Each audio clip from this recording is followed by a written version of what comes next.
नमस्तुभ्यम, हर हर महादेव। मैं पायल सैनी अपने YouTube channel आज के उपाय में आपका स्वागत करती हूँ।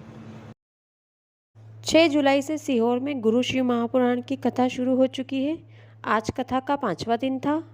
कथा के 5वें दिन पूज्य गुरु जी ने जो भी उपाय और महत्वपूर्ण जानकारियाँ बताई है वो वीडियो के माध्यम से आपको समझाने की कोशिश कर रही हूँ। आज की कथा के उपाय जानने और समझने के लिए वीडियो को अंत तक अवश्य देखें। आज की कथा में गुरुजी ने एक पत्र पढ़कर बताया है कि किसी महिला को 14 AM की पथरी थी। उसे डॉक्टर ने ऑपरेशन की बोल दिया था। उसने एक बेलपत्र रोज खाना चालू कर दिया। जब अगली बार डॉक्टर को दिखाने गई तो वो 14 AM की पथरी केवल 7 MM की ही रह गई थी। तो आज की कथा का सबसे पहला उपाय जो गुरुजी ने बताया है कि रोज नियम बना लीजिए। शिवलिंग पर चढ़ा एक बेलपत्र खाना प्रारंभ कर दो। आपके शरीर में यदि कोई बहुत बड़ी बीमारी है वो कुछ समय में उस बीमारी में फ़र्क पड़ जाएगा। यदि ऑपरेशन की नौबत आ रही है तो वो 2 महीने में वो ऑपरेशन की ज़रूरत भी नहीं पड़ेगी। आज की कथा में गुरुजी ने बताया 3 लड़के विदिशा से पैदल चलकर सीहोर तक आए थे। गुरुजी ने खुद उन्हें हार पहनाकर उनका स्वागत किया। उन्होंने मन्नत मांगी थी, जिस दिन घर बन जाएगा, उनके घर की पहली छत गिरेगी, हम पैदल चलकर सीहोर जाएंगे। उन्होंने गुरुजी का बताया हुआ खुद का घर बनवाने का उपाय किया था और बाबा से प्रार्थना की थी। यदि आप भी अपना घर बनवाना चाहते हैं तो ये उपाय अवश्य करें। इस उपाय के लिए आपको 5 बेलपत्र ले लें। अब 5 बेलपत्र की तीनों पत्तियों पर चंदन लगाकर शिवलिंग पर विश्वकर्मेश्वर महादेव का नाम लेकर चिपका दें और अपने घर बनवाने की मनोकामना बाबा से कह दें। आज की कथा की तीसरी बात, यदि आपका कोई कोर्ट में केस चल रहा है, तारीख पर तारीख चल रही है, केस खत्म नहीं हो रहा है, तो आपको ये उपाय करना चाहिए। बड़ के पेड़ के नीचे मिट्टी का शिवलिंग बनाकर उसकी पूजा अर्चना करें। फिर 3 चम्मच दही जिसके साथ केस चल रहा है उसका नाम लेकर चढ़ाइए।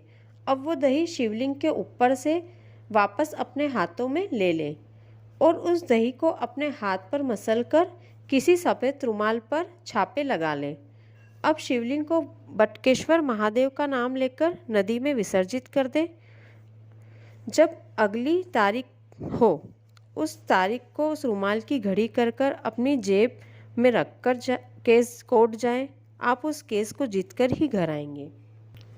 आज की कथा में एक महिला ने पत्र दिया था। उसमें उन्होंने बताया था कि उनका पुत्र बुरी संगत में था और कोई काम भी नहीं करता था। उस महिला ने गुरुजी के बताए उपाय किए और आज उनके पुत्र की कपड़ों की 3 फैक्ट्रियां हैं और अब वो पेट्रोल पंप खोलने की सोच रहे हैं। यदि आपका पति या बेटा किसी नशे में डूबा है तो आपको ये उपाय करना चाहिए। जो व्यक्ति नशे में डूबा है उसकी माता या पत्नी 32 पूर्णिमा का व्रत करें और पूर्णिमा के व्रत वाले दिन शाम को कुछ मीठा बनाएं और उस मीठे को रात भर चांद की रोशनी में रखकर अगले दिन उस व्यक्ति को जो नशा करता है उसे खिला दें। केवल 2 या 3 पूर्णिमा में ही आपको उस व्यक्ति में परिवर्तन नजर आने लगेगा। वो व्यक्ति धीरे धीरे नशे से दूर होने लगेगा। यदि आपका पति या बेटा काम नहीं करता या बार बार किसी काम को आप लगवाते हैं और छोड़ देता है तो किसी भी मासिक शिवरात्रि के दिन में 12 बजे धतूरे के साथ बेलपत्र के साथ काटे शिवजी को समर्पित कर दीजिए और अपने मन की कामना बाबा से कर दीजिए। आप धतूरे और 7 बेलपत्र के कांटे का उपाय सावन के दूसरे सोमवार के दिन रात में 10 बजे से लेकर 12 बजे के बीच भी कर सकते हैं। आज की कथा में एक पत्र और पढ़कर गुरुजी ने बताया एक महिला के पति को कोई बीमारी थी जिसके लिए डॉक्टर ने उन्हें ऑपरेशन की बोल दिया था, लेकिन उसके पति के शरीर में केवल 4 ग्राम खून बचा था, इसलिए उन्हें ऑपरेशन नहीं करवाना था। तो उन्होंने आंवले का रस का उपाय किया और कुछ दिन बाद जब वे डॉक्टर ने दिखाने गए और डॉक्टर ने जब रिपोर्ट देखी तो वे हैरान रह गए। उस व्यक्ति की वो बीमारी ठीक हो चुकी थी। आंवले के रस के इस उपाय से कोई भी रोग, कोई भी बीमारी ठीक हो सकती है। यदि आपके शरीर में कोई बहुत बड़ी बीमारी है तो आपको ये उपाय अवश्य करना चाहिए। इस उपाय के लिए थोड़ा सा आंवले का रस निकाल लें। अब एक लोटा जल लें और उसमें उस आंवले का रस को मिला दें। अब सप्ताह के किसी भी दिन रात को 9:15 पर शिवलिंग पर वो आंवले वाला जल चढ़ाकर झीलकर लोटे में वापस घर लेकर आ जाएं। अब उस रस को रोज पीना शुरू कर दीजिए। इस उपाय को आप सप्ताह के किसी भी दिन कर सकते हैं। केवल 2 महीने में आपकी बीमारी में आप स्वयं ही फर्क देखेंगे। आज की कथा में गुरुजी ने बहुत ही अच्छा उपाय बताया है। यदि आप दोगुने सुख की प्राप्ति या अपनी पूजा का दोगुना फल प्राप्त करना चाहते हैं तो सावन का महीना शुरू होने वाला है। इस महीने का लाभ आप अवश्य उठाएं। सावन के महीने में यदि आप कावड़ लेके कहीं जा नहीं सकते हैं तो अपने पास वाले शिव मंदिर में पूरे सावन महीने या सावन के किसी भी एक दिन कावड़ लेकर जरूर जाएं। तो घर से कावड़ ले जाने के लिए आपको अपने घर से अपने दोनों हाथों में जल के लोटे लेना है। अब अपने दोनों हाथों में जल के लोटे पकड़कर शिव मंदिर जाएं।